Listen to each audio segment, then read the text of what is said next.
Hello, una vez más estamos aquí para hablar de la palabra de Dios, que es el pan de cada día del cristiano. Si usted medita en la palabra de Dios y la hace viva en su vida, es una persona que está preparada para todo. Se dará cuenta que está sirviéndole a un todopoderoso que vive y es eterno y que gobierna y que trata de comunicarnos con nosotros a través de su espíritu. Hoy le voy a hablar de un tema bastante controversial porque hay muchas personas que entienden este concepto de este tema bastante raro. Se llama el sellamiento. Bueno, espero que cuando termine pues de explicarle muchas cosas acerca del sellamiento, pues, se profundice más en la escritura y escudriñe, que es importante escudriñar para poder entender mejor todas estas cosas que el Señor nos presenta en su palabra. Espero que les sirva de edificación, también de bendición, y que pueda darles a otros este video y les enseñe que el Señor los ama y está dispuesto a hacer todo lo posible para que usted vaya a reinar con Él por la eternidad. El tema es el sellamiento. Después vi a otro ángel que subía del oriente y que tenía el sello del Todopoderoso vivo. Gritó a gran voz a los cuatro ángeles a quienes se le había dado poder para hacer daño a la tierra y al mar. No hagáis daño a la tierra, ni al mar, ni a los árboles, hasta que pongamos un sellado en la frente del siervo de nuestro Todopoderoso. Después oí el número de los sellados, 144,000 de todas las tribus de Israel. Apocalipsis 7, versículos 2 al 4. El Eterno le mostró al profeta Juan una visión interesante que describe en Apocalipsis 7. Vio a un ángel que se levantaba en el este y que tenía el sello del Todopoderoso que retrasaba la destrucción de la tierra. El ángel del este llama a cuatro ángeles que están a punto de dañar la tierra. No dañen la tierra, ni el mar, ni los árboles, hasta que pongamos un sello en la frente de los siervos de nuestro Todopoderoso. ¿Qué significa esta visión? ¿Qué es el sello del Todopoderoso? ¿Cómo se relaciona el sello con los 144,000 y la salvación del hombre? La naturaleza carnal. Jesús dijo: bienaventurados los de limpio corazón, porque ellos verán al Todopoderoso. Mateo 5:8. Estas palabras son una promesa. Sin embargo, cuando miro a mí alrededor y también miro dentro de mí, encuentro una abrumadora cantidad de pecados. ¿Por qué hay tanta generación? O se trata de tener un corazón puro. Todos los seres humanos tenemos dos problemas. Primero, venimos del vientre materno con una naturaleza pecaminosa. Por eso estamos predispuestos a rebelarnos contra la autoridad desde el momento de nuestro nacimiento. En segundo lugar, el diablo entiende nuestra predisposición humana a pecar y los rasgos heredados que nos empujan en esa dirección. Sabiéndolo, hace todo lo posible para inducirnos a una rebelión total contra la voluntad y la naturaleza de nuestro Padre Celestial y su autoridad. Todos estos factores hacen que la rebelión contra el Eterno sea fácil y la sumisión a la voluntad de Dios muy difícil. De hecho, en nuestro estado actual es imposible someterse sistemáticamente a la voluntad del Todopoderoso. Cuando una persona experimenta el milagro del nacimiento espiritual, el Eterno instala en ella una segunda naturaleza, una naturaleza espiritual que es antagónica a la naturaleza pecaminosa. Como resultado, toda persona nacida nueva vive en un continuo estado de guerra, porque estas dos naturalezas son diametralmente opuestas. Cuando se le preguntó sobre experiencia de nacer de nuevo, Martín Lutero resumió la contienda entre estas dos naturalezas diciendo que aunque la naturaleza carnal permanece, no reina. Sin duda sus palabras fueron tomadas de su escritor bíblico favorito, el apóstol Pablo. Pablo le recordó a los romanos que la naturaleza carnal no tiene control sobre nosotros si permitimos que el Espíritu Santo viva en nosotros. Escribió: pero ustedes no están bajo la naturaleza pecaminosa, sino bajo el Espíritu. Así es que el Espíritu del Todopoderoso vive en ustedes. Y si alguno no tiene el Espíritu de Cristo, no es de Cristo. Romanos capítulo 8, versículo 9. Ningún escritor de la Biblia explica estas dos naturalezas en una también como el apóstol Pablo. Después de haber nacido de nuevo como cristiano durante unos 25 años, Pablo escribe: lo que hago no lo entiendo, porque no hago lo que quiero, sino lo que aborrezco, eso hago. Yo sé que en mí, es decir, en mi naturaleza pecaminosa, no mora el bien, porque el querer hacer el bien está en mí, pero no el hacerlo. Romanos 7, versículos 16 y 18. La afirmación de Pablo confirma el hecho de que después de nacer de nuevo, una persona permanece en un estado constante de guerra entre dos naturalezas.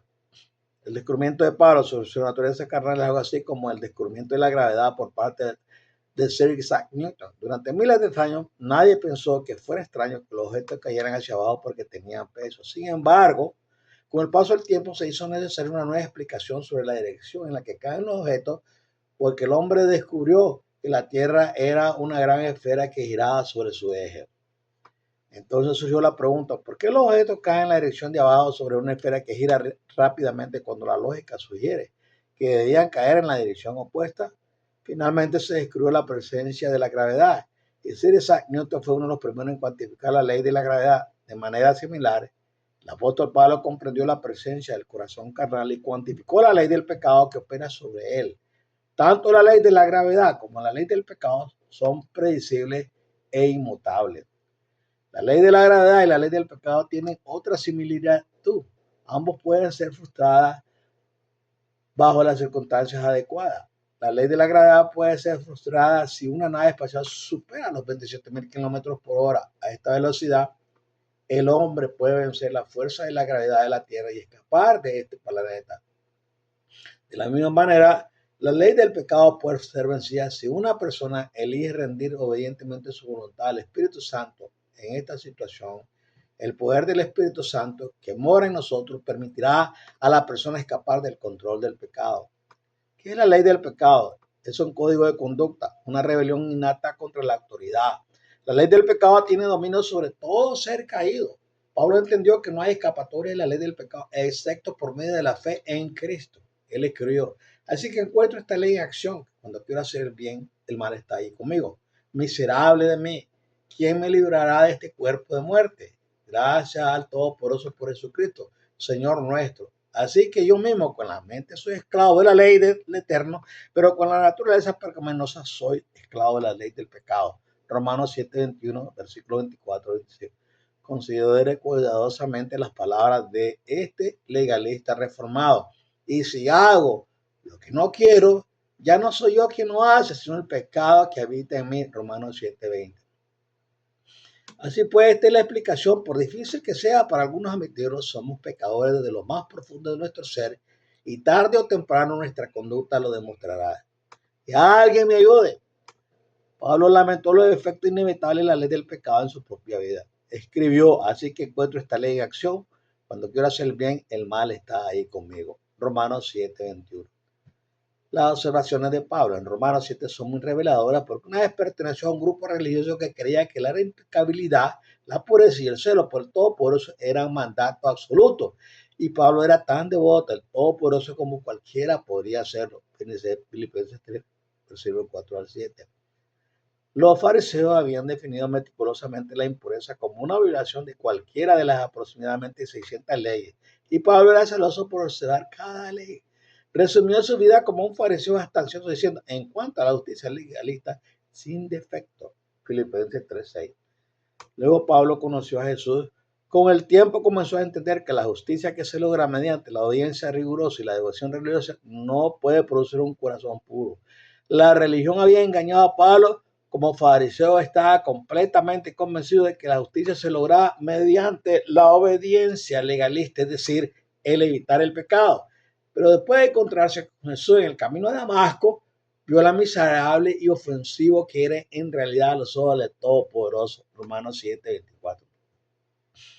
Este cambio notable en su perspectiva ocurrió porque vislumbró la justicia que Todopoderoso requiere y eso lo cambió todo. Todopoderoso requiere un corazón puro, pero un corazón no es puro hasta que no se siente absolutamente ninguna atracción por el pecado. Podemos evitar el pecado, podemos escapar de él en ciertas tentaciones, pero evitar el pecado no debe confundirse con tener un corazón puro. Cuando Pablo conoció a Jesús, el perfeccionista, descubrió su imperfección. La arrogancia de Saulo, el fariseo, quedó destrozada. El Eterno lo transformó, le dio un nuevo nombre y lo llamó al servicio de su santo.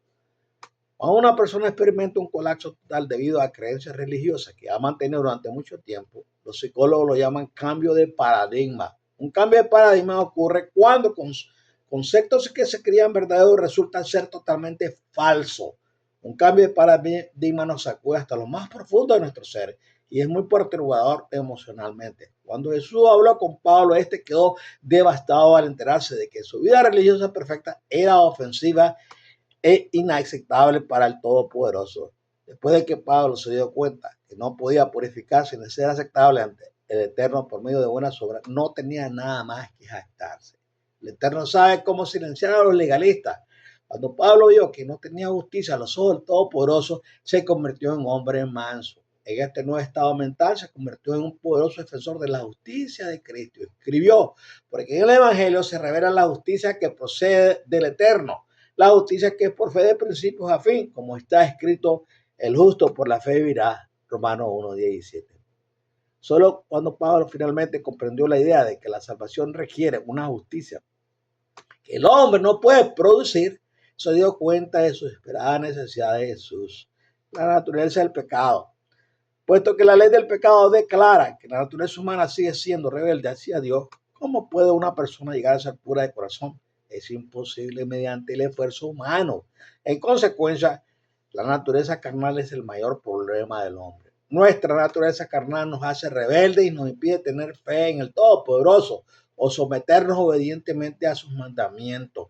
Nacemos con una naturaleza carnal activa, lista para hacer el mal desde una edad temprana. A los niños no hay que enseñarles a hacer el mal. Los adultos no pueden alcanzar la pureza de corazón que el Eterno requiere. Desde el pecado de Adán y Eva, la raza humana ha estado en un problema. Sin embargo, cada vez que una persona experimenta un renacimiento, ocurre un milagro. Se produce un cambio milagroso en el corazón, mientras que el corazón carnal estaba lleno de rebelión, el corazón nacido de nuevo se divide. Una parte del corazón quiere obedecer al Eterno y otra parte quiere permanecer en rebelión contra el Eterno. Esta tremenda lucha nunca termina. Por eso Pablo, como cristiano maduro, se lamentaba, porque el querer hacer el bien está en mí, pero no el hacerlo. Romanos 7:18. No se desespere. Hay buena noticia en dos frentes. Pedro demostró que podemos caminar sobre el agua por medio del poder de Cristo. Pablo escribió, porque si vivís conforme a la naturaleza pecaminosa, moriréis. Pero si por el Espíritu hacéis morir las obras de la carne, viviréis. Porque los que son guiados por el Espíritu del Todopoderoso, estos son hijos del Todopoderoso. Romanos 8:13 y versículo 14. Esta es la clave. La presencia y la obra del Espíritu en el corazón son cruciales. Él trae la victoria a todos los que viven por fe. La victoria que el Espíritu trae no es obra del hombre y no es simplemente evitar el pecado. Cuando el Espíritu trae la victoria, la rebelión se elimina. Cuando ya nos sentimos atraídos por un pecado específico, entonces el corazón ha sido liberado de la ley del pecado en esa área de la vida. Por lo tanto, el corazón ya no está bajo el dominio del pecado. A veces el Espíritu no nos dará la victoria donde más la deseamos. En cambio, el Espíritu puede concentrarse en otros asuntos que se necesitan su atención primero, pero puede estar seguro de que el proceso de purificación de cada persona siempre está controlado por el Espíritu Santo. Si una persona no está obteniendo la victoria sobre el pecado como él o ella desea, podría ser que el Espíritu quiera controlar primero otro aspecto de la vida de esa persona. Esto requiere paciencia y perseverancia. Santiago dice, hermano mío, considérese muy dichoso cuando tengan que enfrentarse con diversas pruebas, pues ya saben que la prueba de su fe produce paciencia y la paciencia debe llevar a cabo su obra para que sean perfectos y completos sin que le falte nada. Santiago 1, versículo 2 al 4. En segundo lugar, la buena noticia viene en la seguridad del perdón cuando admitimos y confesamos nuestros pecados. Juan escribió, hijito mío, estas cosas escribo para que no pequéis. Pero si alguno peca, tenemos uno que intercede ante el Padre en nuestra defensa, a Jesucristo, el justo. Él es el sacrificio por el perdón de nuestros pecados, y no solo por los nuestros, sino también por los de todo el mundo. Primera de Juan 1. ¿Podemos volvernos puros? ¿Es posible tener un corazón puro si lo deseamos? La respuesta es un rotundo sí, pero los medios y el momento para que esto ocurra pueden no ser lo que usted piensa. Existen varias opiniones dentro de la comunidad cristiana sobre el tema de la pureza. En un extremo, las personas creen que un corazón puro se logra mediante una lucha exhaustiva con uno mismo y asumen la responsabilidad de la pureza sobre sí misma. Hacen todo lo posible para excluir todas las influencias mundanas con la esperanza de evitar la corrupción. Estas personas a menudo sucumben a la tentación de ser legalistas en cuanto a la definición de la justicia del Todopoderoso. El concepto de aislamiento del pecado contribuyó a la formación temprana de los monasterios y se deriva de la idea de que el hombre tiene tendencia a ser malo. Por lo tanto, para ser puro, una persona debe estar físicamente separada de las influencias mundanas. La verdad es que la humanidad tiene tendencia a hacer el mal porque tenemos una naturaleza carnal. Donde quiera que una persona vaya, el pecado está allí, porque el pecado está dentro del corazón de cada persona. Por otra parte, algunas personas creen que un corazón puro no es posible ni necesario, ya que Jesús pagó el precio en el Calvario por la salvación del hombre. Estos cristianos se estremecen ante la idea de la negación o de tener que cargar con una cruz. Desafortunadamente, estos cristianos a menudo sucumben a la complacencia espiritual. Piensan que están aislados de la pena y las propiedades del pecado por los rituales, ritos y servicios religiosos. Pero nada de esto es verdad. Al igual que la ley de la gravedad, solo hay una manera de escapar del control implacable de la ley del pecado. Su nombre es Jesús. Es el camino. Sin duda, nuestra personalidad, herencia religiosa, cultura y tradiciones familiares influye en nuestra comprensión de este tema fundamental. No hay pureza en el aislamiento porque la naturaleza carnal está dentro de nosotros y no hay rectitud en los rituales, ritos o servicios religiosos porque la naturaleza carnal está siempre presente. Entonces, ¿qué debe hacer una persona? Antes de responder a esta pregunta, pongamos las cosas en igualdad de condiciones para todos. Una desventaja cristiana. Existe una serie de desventajas que puede ocurrir entre aquellas personas que crecen en un hogar cristiano. Supongamos que Johnny nació en un hogar cristiano y se le enseñó a evitar ciertos malos hábitos como el juego, la droga, el tabaco, el alcohol, la pornografía. De alguna manera, Johnny se convierte en un adulto sin volverse adicto al sexo, la droga, los cigarrillos y el alcohol. Como Johnny no sabe nada sobre la adicción a la droga o la dependencia del alcohol en su propio cuerpo, puede llegar a la conclusión de que es más puro que esas pobres almas atrapadas por estos hábitos pecaminosos. Esto no es cierto. Johnny sigue teniendo una naturaleza carnal como toda prostituta y adicto. Johnny tuvo la suerte de evitar la presión de la adicción y las consecuencias siguientes gracias a su buena fortuna, un hogar cristiano. Johnny no puede comprender el poder de la adicción porque no ha sido esclavo de la lujuria, la droga o el alcohol, pero y esto es un enfático, pero la naturaleza del Señor no es diferente de la del peor pecador. Su estilo de vida puede ser diferente, pero su naturaleza carnal es la misma. Johnny, al igual que todos los demás, podría haberse convertido en un adicto si su vida familiar y la guía de sus padres no hubieran sido tan positivas. Como usted puede haber oído, si no fuera por la gracia del Todopoderoso, ahí estaría yo. No se han dicho palabras más verdaderas.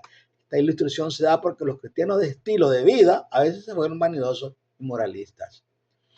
El hecho de que Johnny no tenga una acción ansiosa por algo extremadamente malo no significa que tenga un corazón puro. Debemos repetir que el mayor problema del hombre es su naturaleza carnal. Sí, evitar el pecado es bueno. Sí, los servicios religiosos pueden ser beneficiosos, pero ni evitar el pecado ni asistir a la iglesia es un sustituto de un corazón puro. ¿Qué hacer antes del poder del pecado? Supongamos que quiero hacer algo que sé que es pecado. Tengo al menos 4 opciones. La primera, puedo ceder a la tentación porque no puedo evitarlo. La segunda, puedo resistir la tentación y evitar pecar en la medida de lo posible. Tercero, puedo orar con anticipación para pedir ayuda porque sé que la tentación se avecina. Cuarto, puedo reconocer la atracción interna hacia el pecado, confesarlo a Jesús y pedir liberación. Por supuesto, todas estas opciones son aceptables, excepto la número 1. Resistir el pecado es un proceso importante en el desarrollo del carácter. Sin embargo, nadie puede resistirse a todos los pecados. La naturaleza carnal no lo permitirá. Como bien dijo Pablo, no hago lo que quiero. En mi opinión, la opción 4 debería ser nuestro mayor enfoque, seguida de la opción número 3 y luego la número 2. Pedirle a Jesús que nos libere, pedirle que haga algo por nosotros que no podamos hacer por nosotros mismos. Más aún, pídele que elimine el deseo. Esta es la clave. Elimine el deseo y la atracción desaparecerá. La victoria sobre el pecado a menudo depende de estar preparado para la tentación en cualquier momento. Cuando caigas en pecado, admítelo rápidamente, confiesa tu dolor y no olvides cómo sucedió. La Biblia dice que tenemos un abogado que está dispuesto a perdonarnos. 1 Juan 2, versículos 1 y 2. Pero la Biblia también advierte que si continuamos en rebelión voluntaria contra el Eterno, Él no nos perdonará. Hebreos 10, 26, versículo 27, Mateo 12, 31. El proceso de santificación o la lucha entre la naturaleza carnal y la naturaleza espiritual no se produce sin una constante conexión y comunión con el Eterno, pero se hundió rápidamente en las profundidades del mar de Galilea cuando apartó la mirada de Jesús. Y nosotros, con toda seguridad, nos hundiremos en las profundidades del pecado por la misma razón. Porque la tortura de la santificación. Las siguientes declaraciones sobre la santificación son muy importantes. Cuando una persona nace nuevo, comienza una lucha santificadora. 2. A nadie se le concede la vida eterna sobre la base de la perfección humana. Todo aquel que recibe la seguridad de la vida eterna debe someterse continuamente al humillante proceso de la santificación. 3. El proceso de santificación termina con la muerte o cuando se elimina la naturaleza carnal. El Eterno vela por cada uno de nosotros. Nada está oculto a su vista. Eclesiastés 12, 13, versículo 14, Lucas 8, 17. El Eterno mide nuestro amor y nuestra fe en Él por lo que hacemos o no hacemos. Santiago escribe, la fe por sí sola, si no tiene obra, está muerta. Santiago 2, 17. La santificación es una experiencia que dura toda la vida bajo la tutela del Espíritu Santo. Cuando la Biblia dice que Noé y Abraham caminaron con el Eterno, la Biblia no quiere decir que estos hombres simplemente caminaron con el Eterno por un camino rural. No, significa que estos hombres soportaron la humillación de la santificación y como resultado, el Padre se agradó a visitarlos y a hablar con ellos como amigos. El corazón carnal odia la humillación porque odia la autoridad. Pero Jesús dijo, bienaventurados los mansos, porque ellos recibirán la tierra por heredad. Mateo 5, 5. Nuestra respuesta al proceso de santificación es nuestra manera de expresar alabanza, honor y fe en el Eterno. El Eterno preferiría ver el proceso de santificación ocurriendo en la vida de sus hijos que escuchar las alabanzas de 10.000 coros. Isaías 1, 13 al 18. La obediencia y la sumisión a la autoridad es la forma básica de alabanza o gloria que un niño puede producir. Pregúntenle a cualquier padre si no me creen. Así que recuerden que la santificación no merece ni trae salvación. Y B, nuestra lucha con la santificación no termina hasta que la muerte o la naturaleza carnal sean eliminadas. ¿Cuándo se elimina la naturaleza carnal? Estoy seguro de que ya sabrás que el mayor problema de una persona es la naturaleza carnal. Este molesto problema está a punto de terminar. El Eterno eliminará la naturaleza carnal de toda persona que pase la prueba de fe que Él administrará durante la gran tribulación. Para cuando suenen las últimas trompetas, porque le dice 15 al 19, el Eterno habrá puesto sus sellos sobre todos los que vivan por fe. Apocalipsis 10, versículo 7. Los 144,000 serán las primeras personas que experimentarán la eliminación de la naturaleza carnal. Millones de otras personas pasarán entonces por la ardiente prueba de la fe y también experimentarán esta transformación milagrosa. Antes de considerar el sello del Todopoderoso y la importancia del sello, son necesarias algunas palabras sobre la gran tribulación. Uno de los objetivos de Eterno para la gran tribulación es crear una situación global en la que su autoridad se diametralmente opuesta a la autoridad del hombre. Mientras estas dos autoridades se opongan entre sí, el Eterno determinará quién lo ama. Esta contienda es similar a la lucha que se desarrolla en el corazón de cada persona nacida nueva. ¿Qué naturaleza reina? Nuestras acciones revelan qué naturaleza favorecemos más. Durante la gran tribulación, los 10 mandamientos estarán en clara oposición a las leyes del hombre. En otras palabras, la gran tribulación implica una gran controversia. La contienda entre la voluntad soberana del Eterno y la voluntad de la humanidad será un drama intenso. Intenso será eso. Las circunstancias extremas obligarán a la gente a tomar partido y así es como las ovejas y las cabras se separarán. Mediante sus siervos, los 144,000, el Eterno enviará una proclamación poderosa de los términos y condiciones de la salvación, el Evangelio, por toda la tierra. Si una persona obedece al Todopoderoso, tendrá que desobedecer las leyes de los hombres. Por el contrario, si una persona obedece las leyes de los hombres, tendrá que rebelarse contra el Eterno. Cada persona tomará una decisión informada. No habrá un punto medio ni una postura intermedia. En medio de este intenso caos, el anticristo, la bestia con forma de cordero, que es el diablo, finalmente aparecerá y los controversias finalmente terminará. La gente de la tierra recibirá el sello del Todopoderoso o la marca de la bestia. Cada persona tomará una decisión inteligente e informada con respecto a su lealtad. La elección de cada persona reflejará la influencia dominante que hay en su corazón. Si la naturaleza es carnal, esa persona se rebelará contra la autoridad del Todopoderoso y no tendrá otra opción que aceptar la marca de la bestia. Si la naturaleza es espiritual, esa persona será capacitada por el Espíritu Santo para someterse obedientemente a los mandamientos del Todopoderoso y ser sellada en su justicia. Por supuesto, ninguna persona en su sano juicio planea recibir la marca de la bestia. Lo mismo podría decirse la gente en los días de Noé. Nadie planeó ahogarse. No es interesante, casi todos los cristianos de hoy se consideran lo suficientemente inteligentes como para subirse a la barca de Noé. Pero no olvidemos que solo 8 personas subieron a la barca. ¿Por qué tampoco? Solo hay una respuesta, la naturaleza carnal. La rebelión es el mayor problema del hombre. Consciente de esto, el Eterno ha enseñado o ha diseñado un proceso de 4 pasos que separará a las ovejas de las cabras durante la gran tribulación. Este proceso es fácil de entender una vez que se entiende el drama que rodea el sellamiento. El escenario. Unos días antes de que comience la gran tribulación, Jesús seleccionará, sellará y dará poder personalmente a 144,000 personas comunes de todos los orígenes religiosos. El Eterno será estos siervos para proclamar el Evangelio al mundo. Apocalipsis 7:1-4. Cuando los 144,000 estén listos para hacer su trabajo, Jesús comenzará metódicamente a destruir la tierra con enormes manifestaciones de su ira.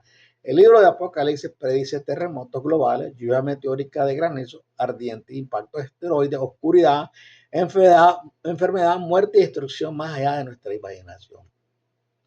Estos acontecimientos horrendos afectarán al mundo entero y harán que de repente miles de millones de personas consideren por primera vez la enormidad del Todopoderoso y su ira. En un contexto de muerte, confusión, conflagración y calamidad, miles de personas y millones de personas querrán alguna respuesta. Los 144,000 siervos del Todopoderoso explicarán lo que el Eterno está diciendo y por qué actualmente, debido al estancamiento religioso y a los paradigmas religiosos, la mayoría de las personas no consideran nada acerca del Todopoderoso que esté en desacuerdo con lo que ya creen. Por lo tanto, el Todopoderoso capacitará a 144,000 personas para hablar por él. Y después de que aseste una serie de golpes fatales a los ecosistemas de la Tierra, la gente estará más dispuesta a considerar que los 144,000 tienen que decir. Los 144,000 proclamarán 3 mensajes que se encuentran en Apocalipsis 14, versículos 6 al 12. Los 3 mensajeros se resumen de la siguiente manera. Número 1. Temer al Todopoderoso, adorar al Todopoderoso y obedecer sus 10 mandamientos. Número 2. No participes en el gobierno de crisis que se formará para apaciguar al Eterno, rechazo de sus leyes y sus falsas doctrinas. Número 3. No sometáis al anticristo ni recibáis su marca. Si lo hacéis, el Eterno os castigará severamente. Los 144,000 presentarán estos 3 mensajes en un contexto de feroz oposición. El llamado a adorar al Eterno y obedecer sus mandamientos chocará de frente con las religiones del mundo. Las exigencias de la ley de Dios serán contrarias a las leyes y exigencias del gobierno de crisis que se formarán. Esta situación difícil producirá algunas decisiones muy difíciles. Los 3 mensajes contienen los elementos salvadores del Evangelio eterno y, por sorprendente que parezca, separarán por completo a la gente de la tierra. Las personas que permitan que su naturaleza carnal reine rechazarán la autoridad del Todopoderoso, así como las personas que permiten que reine el Espíritu Santo se someterán a la autoridad del Todopoderoso. Es así de simple. Observa el proceso de 4 pasos que el Eterno ha predeterminado para el Evangelio durante la tribulación. 1. Todos deben de escuchar el Evangelio. 2. Cada uno debe decidir a favor o en contra del Evangelio. 3. Todos deben ser probados en su decisión, probados en la fe. 4. Dependiendo del resultado elegido, cada uno recibirá el sello del Todopoderoso o la marca de la bestia. El primer paso en el proceso de prueba es la proclamación de los términos y condiciones del Evangelio. El segundo paso es la fase de decisión. Los honestos de corazón tomarán las decisiones correctas según lo indique el Espíritu Santo y la Biblia, aun cuando se vean amenazados de persecución y muerte. El punto es que todos tomarán una decisión informada sobre la voluntad del Todopoderoso, porque los 144,000 completarán sus tareas de predicación. Todos se someterán al Evangelio o se rebelarán contra él. El tercer paso será la fase de prueba. Esta fase confirmará si nuestra fe en el Eterno es firme y leal. Por último, el Todopoderoso quitará la naturaleza carnal y sellará a quienes pasen la prueba de la fe con una naturaleza espiritual que no tenga propensión al pecado. El Eterno dará la naturaleza sin pecado que originalmente le dio a Adán a las personas que pasen esta prueba de fe. ¿Qué es el sello de Dios? ¿Cómo podemos concluir a partir de la escritura que el proceso de sellado descrito en Apocalipsis 7 es el cambio que se produce en el corazón cuando el Eterno elimina nuestra propensión a pecar? Hay 4 pasos. Primero, la doctrina de la justificación en los textos que lo sustentan describe un proceso por el cual la justicia de Cristo es imputada a todo aquel que esté dispuesto a someterse al dominio del Espíritu Santo. Juan 3:16. Debido a la justicia imputada, un pecador parece justo a los ojos del Eterno, aunque en realidad no lo sea. Efesios 2:8-9. En otras palabras, cuando la vida justa de Jesús ocurre en la vida de un pecador, el Eterno ve al pecador como que si nunca hubiera pecado. La imputación de la justicia de Cristo, justificación, es el regalo de gracia del Eterno a toda persona nacida de nuevo. Este es nuestro importantísimo boleto al cielo que Jesús pagó. Romanos 8:1-9. 2. La doctrina de la santificación en los textos que la sustentan, discutida anteriormente en otro estudio, describe un proceso al que toda persona nacida de nuevo debe someterse. 1 Tesalonicenses 4:3, Hebreos 12:14. La santificación es el proceso de todo meter nuestra voluntad a la voluntad del Todopoderoso todos los días de nuestra vida. La santificación requiere paciencia y perseverancia porque la del pecado es implacable. La justificación es nuestro título al cielo y la santificación es nuestra preparación para el cielo. El Eterno ha creado una manera de llevar al hombre al cielo a través de la justificación y ha creado una manera de poner al gobierno del cielo dentro del corazón del hombre a través de la santificación. 3. El sellado de los 144,000 ocurre poco antes de que comience la gran tribulación. Apocalipsis 7:1-4. Los 144,000 son las primicias de la gran cosecha de almas que saldrán de la gran tribulación. Apocalipsis 14:4, capítulo 7, versículo 9-14. Esto significa que los 144,000 son ejemplos de lo que producirá la cosecha. Debido a que son las primicias, los 144,000 son sellados primero. Los creyentes que reciban su testimonio y pasan la prueba de fe serán sellados como lo fueron los 144,000 durante el periodo de tiempo de las 7 trompetas. El periodo de tiempo de las 7 trompetas es de 1260 días de duración. 4. El misterio del Todopoderoso se consumará cuando suene la séptima trompeta. Pero en los días en que el séptimo ángel comience a tocar la trompeta, el misterio del Todopoderoso se consumará como él lo anunció a sus siervos los profetas. Apocalipsis 10, versículo 7.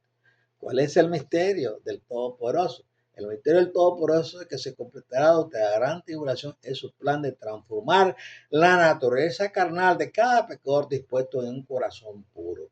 El Eterno no ha visto un pecador al que no amará. El Eterno no ha visto un pecador al que no pudiera perdonar. Y el Eterno no ha visto un problema que no pudiera resolver. El misterio del Todopoderoso que será anunciado por 144,000 siervos es la generosa oferta del Todopoderoso de eliminar el mayor problema de cada hombre, la naturaleza pecaminosa del hombre.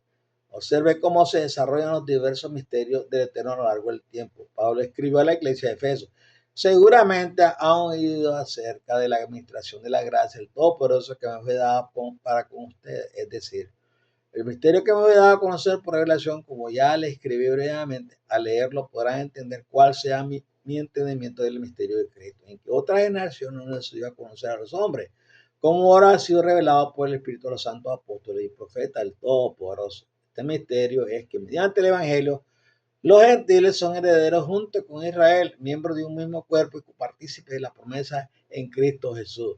De este evangelio fui hecho ministro por el don de la gracia, el Todopoderoso, que se me ha dado según la operación de su poder. A mí, que soy menos que el más pequeño de todos los santos, se me concedió esta gracia, anunciar a los gentiles el evangelio de la inescrutable riqueza de Cristo, y aclarará toda la administración de este misterio, escondido desde los siglos en el Todopoderoso, que creó todas las cosas, para que la multiforme sabiduría del Todopoderoso sea ahora dada a conocer por medio de la iglesia a los principados y potestades en los lugares celestiales, conforme al propósito eterno que hizo en Cristo Jesús, nuestro Señor. En Él y por la fe en Él podemos acercarnos al Todopoderoso con libertad y confianza. Efesios 3, versículo 2 al 12. Ahora examinemos estas palabras a la iglesia de Pablo. Ahora me alegro de lo que he padecido por vosotros y cumplo en mi carne lo que falta de las aflicciones de Cristo por su cuerpo, que es la iglesia, a la cual he llegado a ser ministro según el mandato que el poderoso me dio de anunciar las palabras del Todopoderoso en su plenitud. Es decir, el misterio que había estado oculto desde los siglos y edades, pero que ahora ha sido manifestado a los santos. A ellos el Todopoderoso se puso dar a conocer entre los gentiles la gloriosa riqueza de este misterio, que es Cristo en vosotros, la esperanza de gloria, a quien anunciamos amonestando y enseñando a todo hombre con toda sabiduría, a fin de presentar perfecto en Cristo Jesús a todo hombre, por lo cual trabajo luchando según la fuerza del Todopoderoso que actúa poderosamente en mí. Colosenses 1, 24 y 29. Pablo dijo a los efesios que la unión de gentiles era en un solo cuerpo de personas había sido parte del plan del Todopoderoso desde el principio, pero que esta parte de la salvación para la raza humana, el misterio que se haya mantenido en secreto de tiempos pasados, no haya sido revelada hasta ahora. Ahora que había llegado el momento señalado para que esto sucediera, este misterio fue expuesto y Pablo recibió el poder de anunciar esta nueva y audaz revelación al mundo. Si desea disfrutar de la plenitud de esta revelación, lea Efesios 2 y 3 en su Biblia y reflexione sobre la comisión de Pablo de revelar esta doctrina nunca antes escuchada. De la misma manera, Pablo les dijo a los colosenses que él se había convertido en un siervo del Evangelio por comisión del Todopoderoso para presentar un misterio que había estado oculto por siglos y generaciones, pero que ahora había sido revelado a los santos. Este misterio es que Jesús vive dentro de los corazones de sus seguidores, Cristo en vosotros, la esperanza de gloria. El misterio que los 144.000 proclamará ha estado oculto a las generaciones anteriores. Este misterio es que Jesús quitará el corazón carnal con su propensión al pecado y la reemplazará con un corazón puro que no siente atracción por el pecado. Si los pecadores ponen su fe en Cristo y se someten obedientemente al llamado del Evangelio que el Espíritu Santo está presionando sobre sus corazones, Jesús concederá generosamente este milagro. Un corazón puro. El sello descrito en Apocalipsis 7 es el don de un corazón puro. El Eterno prometió este don a la raza humana durante casi 3.000 años. El Eterno prometió a su pueblo durante el exilio en Babilonia: les daré un corazón nuevo y pondré un espíritu nuevo dentro de ustedes. Quitaré de ustedes el corazón de piedra y les daré un corazón de carne. Pondré mi espíritu dentro de ustedes y los guiaré a seguir mis decretos y a cuidar de poner por obras mis leyes. Ezequiel 36, 26 y 27. Desafortunadamente, el pueblo de Israel no siguió al Espíritu Santo. Israel se extravió una y otra vez. Israel rechazó a Jesús como Mesías y cumplimiento de Ezequiel 36 se retrasó, pero aún está por venir. 600 años después de los días de Ezequiel, Pablo declaró esta promesa nuevamente. Este es el pacto que haré con la casa de Israel. Después de aquellos días, dice el Señor, pondré mi ley en su mente y la escribiré en sus corazones. Yo seré su Todopoderoso y ellos serán mi pueblo. Ya no enseñará nadie a su prójimo ni nadie a su hermano diciendo, conoce al Señor, porque todos me conocerán, desde el más pequeño hasta el más grande, porque perdonaré su maldad y no me acordaré más de su pacto. Al llamar a este pacto nuevo, ha dejado obsoleto al primero, y lo que es obsoleto y en vez de pronto desaparecerá. Hebreo 8, versículo 10 al 13. Todos textos, uno de Ezequiel y el otro de Pablo, hablan de la poderosa transformación que el Todopoderoso tiene planeada. Sin duda, ambos profetas anticiparon el cumplimiento de esta promesa en su época, pero el misterio no se cumple hasta que lleguemos a la gran tribulación. Durante miles de años, el Eterno esperaba con ansias el día en que pueda quitar nuestro corazón carnal y darnos un corazón puro. Él anhela el día en que la rebelión ya no esté entre sus hijos. Sus hijos también anhelan que esto suceda porque están hartos de tener que lidiar con la ley del pecado. Romanos 7, 23 al 25. Sí, tanto Ezequiel como Pablo sabían que esta transformación estaba por venir, pero no sabían el tiempo señalado. Los santos que iban durante la gran tribulación entenderán el momento y verán y experimentarán esta transformación con sus propios ojos. El Eterno quita la naturaleza pecaminosa durante la gran tribulación porque la intercesión de Jesús a favor de los pecadores llega a su fin en el momento de la séptima trompeta. Durante miles de años, la justicia de Cristo ha sido imputada. Durante los 1200 días del sellamiento, la justicia de Cristo será impartida a cada pecador que pase la prueba de la fe. Los santos ya no serán considerados pecadores porque serán puros. A medida que las personas pasan su prueba personal de fe, el Eterno hará algo que no ha hecho desde que comenzó el pecado. Reemplazará la naturaleza carnal de cada santo lleno de fe con un corazón puro y lo sellará dentro de él o ella. Por lo tanto, la lucha con el pecado y la rebelión que provoca desde adentro habrá terminado para todos los santos cuando se suene la séptima trompeta. Eso me es importante que aprendamos ahora a reconocer la dirección del Espíritu Santo en nuestra vida. A menudo nos ponen en situaciones difíciles para que podamos ver la poderosa mano del Todopoderoso obrando en nuestras vidas. Necesitamos experimentar lecciones de fe en la escuela de la santificación ahora mismo para prepararnos para la prueba de fe que se avecina. Jesús está ansioso por prepararnos para lo que nos espera. Nuestra falta de fe, nuestro fracaso en hacer lo correcto, nuestra rebelión contra la voluntad del Todopoderoso, nuestro egoísmo y nuestra terquedad se deben a nuestra naturaleza carnal. Pero esto no será así para siempre. Piénsalo. Viene un tiempo en que los hijos de Dios ya no tendrán una naturaleza carnal. Esto es lo que Juan quiso decir cuando escribió: queridos amigos, ahora en nuestra condición actual somos hijos de Dios y aún no se ha manifestado lo que habremos de ser. Pero sabemos que cuando Él se manifieste seremos semejantes a Él, porque le veremos tal como Él es. Todo aquel que tiene esta esperanza en Él se purifica a sí mismo, así como Él es puro. Primera Juan 3, versículos 2 y 3. ¿Notaste que Juan dijo seremos semejantes a Él? Vaya promesa. Recuerda las palabras de Jesús. Bienaventurados los de limpio corazón, porque ellos verán al Todopoderoso. Los santos van a ser puros de corazón. La gran tribulación será un gran tiempo de prueba. También será un tiempo de revelación y recompensa para quienes pasen la prueba de la fe. Los santos serán recompensados con corazones puros y luego verán la revelación más grandiosa que jamás haya tenido lugar. Jesús apareciendo en toda su gloria. Así que no te rindas. Si estás luchando por la santificación, persevera, ora sin cesar y pide la gracia y la fuerza del Todopoderoso para vencer. Las personas que aprenden a depender de la fuerza del Todopoderoso hoy no fracasarán durante la persecución que se avecina, porque no aprendes a caminar por fe ahora. Todo aquel que camina con el Todopoderoso vive en un proceso constante de purificación que se puede comparar con lavar nuestra ropa sucia todos los días. Cada día el Eterno está trabajando en la mancha del pecado que está dentro de nosotros. Un día, pronto en el tiempo señalado, el misterio del Todopoderoso será revelado. Jesús eliminará la naturaleza carnal dentro de cada santo. Esto es lo que la Biblia quiere decir cuando dice de los redimidos.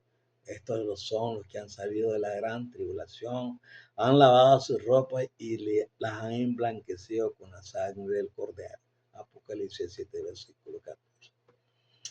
Espero que usted haya aprendido bastante sobre este tema, bastante que lo hace pensar a la persona, ¿verdad? La lucha que llevamos, a veces nos queremos dar, pero constantemente nuestra naturaleza pecaminosa que está tratando de reinar en nuestras vidas. Entendamos que Él está dispuesto a ayudarnos todo el tiempo allí, hasta que nosotros recibamos o nos muramos con la esperanza de su venida o vayamos por la gran tribulación. Hasta entonces el Señor nos va a dar la naturaleza maravillosa, la naturaleza que nos hará que tengamos, como dicen, morada celestial en la eternidad. He aprendido mucho de este pequeño mensaje y me ha ayudado mucho espiritualmente a entenderme a mí mismo, la condición mía, porque algunos como que se quieren dar en la constante lucha que están llevando con la carne. No se dé. Pronto usted en la gran tribulación recibirá el sello del Señor para que usted pueda sentirse privilegiado y ya libre de miedo, libre de toda cosa que le venga a su vida. Los 144,000 profetas del Señor, casi todos los eliminará la bestia. Pero ellos no tienen temor, como dice, no tienen temor porque están sellados desde un principio con el poder de su espíritu y han sido transformados y son hombres que han sido valorizados delante de la presencia del Señor para que lleven ese mensaje maravilloso a las personas que van a pasar por esa prueba. Bueno, espero que les haya ayudado mucho y pues ahí estamos, ¿no? Ahí estamos constantemente tratando de ayudar a otros a edificarse, porque esa es la misión de cada uno de nosotros. Si usted sabe mucho, dele a otros, ayude a otros a que entiendan su naturaleza y cómo luchar. Estamos protegidos por la sangre del Señor, su sacrificio maravilloso, y estamos protegidos por la esperanza gloriosa que Él nos ha dado de llevarnos a la casa, morar con Él por toda la eternidad. Dejamos el Señor. Bueno, seguimos luchando y participe otro de esto. Es una bendición que usted la participe y se lo dé. Bye bye.